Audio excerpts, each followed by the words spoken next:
So over here, you can see that I have a quiz question, and you can see that 2 responses are collected for this particular quiz question. So if I were to go around onto the responses section, then you can see that review answers is an option. And if you were to go around and click over here, then for incorrect answers, no points are awarded, but for correct answers, all of the points are awarded, as you can see right here.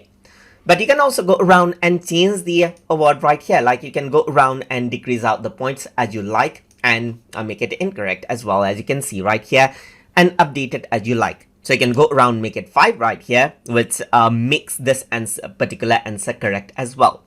Especially for open-ended questions like these, you have to add in the points yourself. But if you just want to add in partial points, you can do that as well by typing in 2 or 4 right here, just like this, to award the quiz takers partial points for their efforts. For example, I'm going to go around and type in 1 for this particular point right here.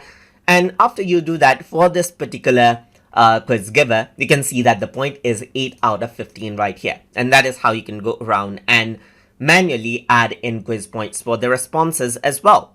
You can go around over here on the top and then navigate around, as you can see right here, and then add in the quiz points as you like over here as well. So just like this, you can go around and add in the points as you like. And that is how you can go around and then add in points for your responses manually inside of Microsoft Forms. So I hope you guys learned something as always. And as always, please like, comment, share, and subscribe